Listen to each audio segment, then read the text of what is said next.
Hello children, welcome back to our class 8 biology. In our first lesson we learnt about what is science.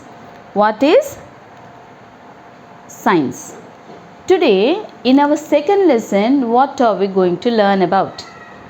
What is science? When we learnt, what we understood is anything that we come across, we have to try to analyze that, try to understand it, the working of it, or the usefulness of it, or the various aspects of that we have to. That means we should have an inquisitive mind. We should have an inquisitive mind. For that we require various skills. Fortunately, because that kind of people are innumerable from past many years till date, we have come, like we have taken heaps and bounds and reached to this level of technological development. In spite of all these technological developments, there are still mysteries in this universe. That means we need to learn to respect science, and we need to learn to respect the undiscovered universe, which is still a mystery for us. In spite of everything, the scientists who have made lot of discoveries, they really need to be applauded. Their laudable services in the field of science, because of the skills, need to be lauded. Now, why am I getting so hyped up because with this? That is because there is something that we are all built up. We are all made up of something. When I see a person, I should not be just seeing a person. This is what a scientist thought. A plant is seen, the scientist did not just see the outward physiological appearance of a plant.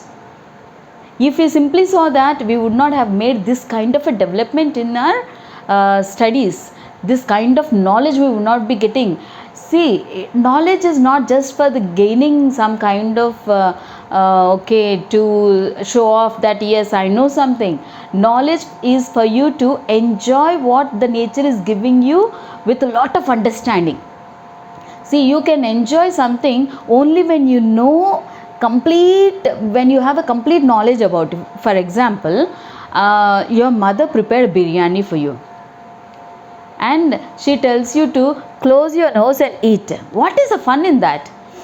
If you don't enjoy the aroma of it, and she tells you to close your eyes and eat, what is the fun? Because when you close your nose and eat, your taste buds are also saying, hey, leave it. When you can't have a visual treat and see and enjoy, then there is no fun in that. That means you need to use your senses to enjoy something. And you need to have a knowledge. What you are eating, you have to have a knowledge.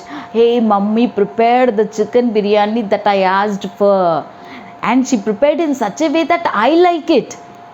And you know how it is done, you know the beautiful look of it, you know the fragrance, the tasty aroma of it, then you will enjoy. That is how nature is. That's where the scientists have made a great work to make us enjoy nature. If we didn't know that sun is going to rise in the east and set in the west, if we didn't know that earth is rotating or revolving round the sun while rotating, definitely you will keep worrying about the sky is going to fall. There is one story in our childhood days. I remember a hen gets worried because of lack of knowledge. It simply goes round everywhere and scares everybody, saying the sky is going to fall. The sky is falling, the sky is falling.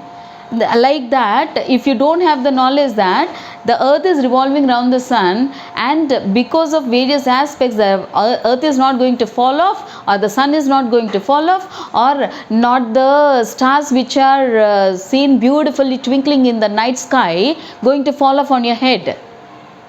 If you have the knowledge, you will enjoy that. If you don't have the knowledge, you keep enjoying that, suddenly you will think, what if it falls on us? Then dead you are. So science gives you the knowledge. Science makes you to enjoy things when you know everything about it. So scientists made a wonderful, wonderful invention, wonderful discoveries to make us to know many things about universe, nature and ourselves, so that we are able to enjoy it. So what are we going to learn? I think I have done lot of explanation for you to enjoy the lesson. I think you are getting interested. I hope you are really getting curious, but I am simply going to tell you about what you are made up of. Don't say that I am made up of 2 eyes, 1 nose, 1 mouth, like that you don't say. We are all made up of a tiny, tiny, negligible cell. We are all made up of tiny, very tiny, negligible cell which cannot be seen by a naked eye. That we are going to learn about. Cell, the basic unit of life. What are we going to learn about? Cell, the basic unit of life.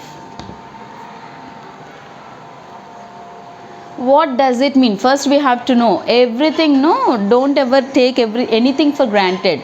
Cell, the basic unit of life. What does it mean? Cell, we are talking about a single cell. It is the basic unit of life. Means what? The whole life is dependent on that. Now it's a wonder. A tiny cell which cannot be seen with our naked eye, how can it be the basis for our life? How can it be the foundation of our life? How our life is dependent on that? Because that we are going to learn now. Because the answers are going to be there in our lesson today. So what are these answers? Before we go inside that, first let us know the people who made notable difference in the field of science. Who are they? Let us see. Remember the names, children. Athanasius Kircher.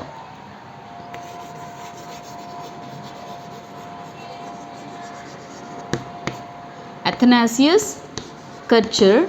Children, I will tell you one thing. I have a major flaw. I cannot remember years. I am very poor in remembering years, but I have a situational memory I am proud of. So for years, I just wish you all go through your textbook. Otherwise, let me tell you. Wait, 1601 to 1680. 1601 to 1680. And then you have Jan, you can say Jan Swamander.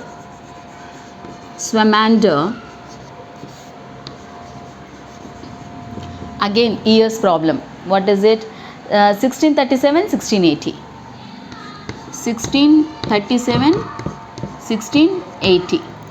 And then Anthony van Leeuwenhoek. Again, years problem. 1632, 1723. 1632, 1723. And then Robert Hooke. 1635, 1702. 1635, 1702. Remember these scientists' names. Let me once again tell you. Athanasius Kircher, Jan Swamander, Anthony van Leeuwenhoek, Robert Hooke. These people have made us to understand that cell is the basic unit of life. But if we have to know that cell is the basic unit of life, first you should be able to see the cell, right? And what did I say about cell? Cell cannot be seen with a naked eye.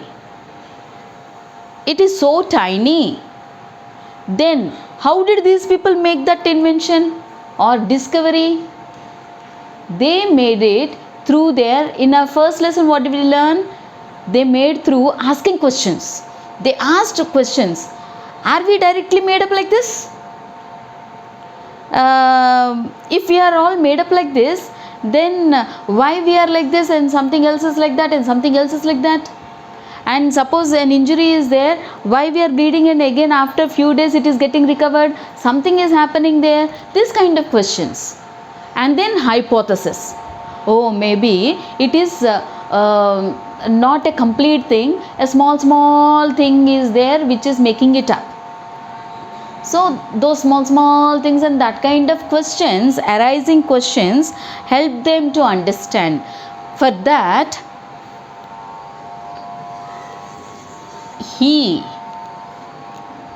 father of biology, I think we call him, very important person.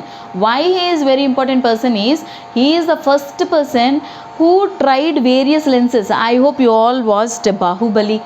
I don't remember whether it is the beginning or the ending part, but in that a big Canon type will be there, telescope type will be there, and they keep changing the mirrors for them to watch something far off.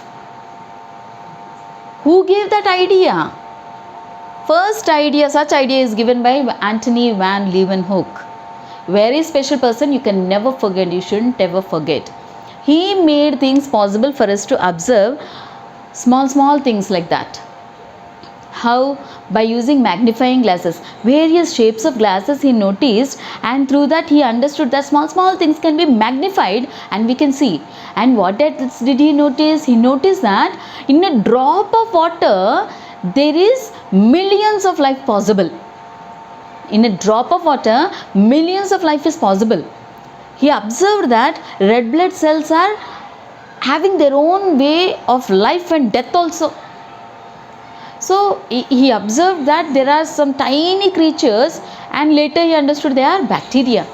So this kind of wonderful knowledge, who first gave us? Antony van Leeuwenhoek.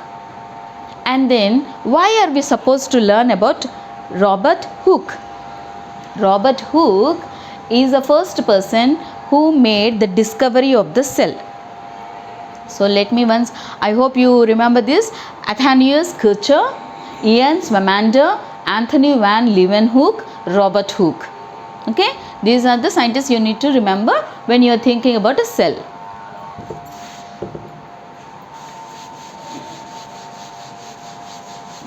Next, Antony van Leeuwenhoek, what else did he do? He observed first human to see living bodies like bacteria. He is the first person. See, for example, who first stepped onto the moon? Immediately you people will say what? Armstrong. Whose name you will take? Armstrong. That means, like that, who is the first person to see a living bacteria? Is Antony van Leeuwenhoek. How did he observe? Through magnifying lenses. Nowadays you want to observe something, you simply go and watch something under a microscope which is there in your lab. And suppose, where did you get the microscope? Immediate answer is, we go to a shop and we buy the microscope. Who made the microscope? Some company made it. Wonderful. Then who made those components? Somebody else made it. But who first made it is Antony van Leeuwenhoek. So you need to remember him. And what else did he learn? In a drop of water, lot of life is there. And living things, lot of living things he observed under his own self-made microscopes. And from there, step by step, things started getting materialized in our life.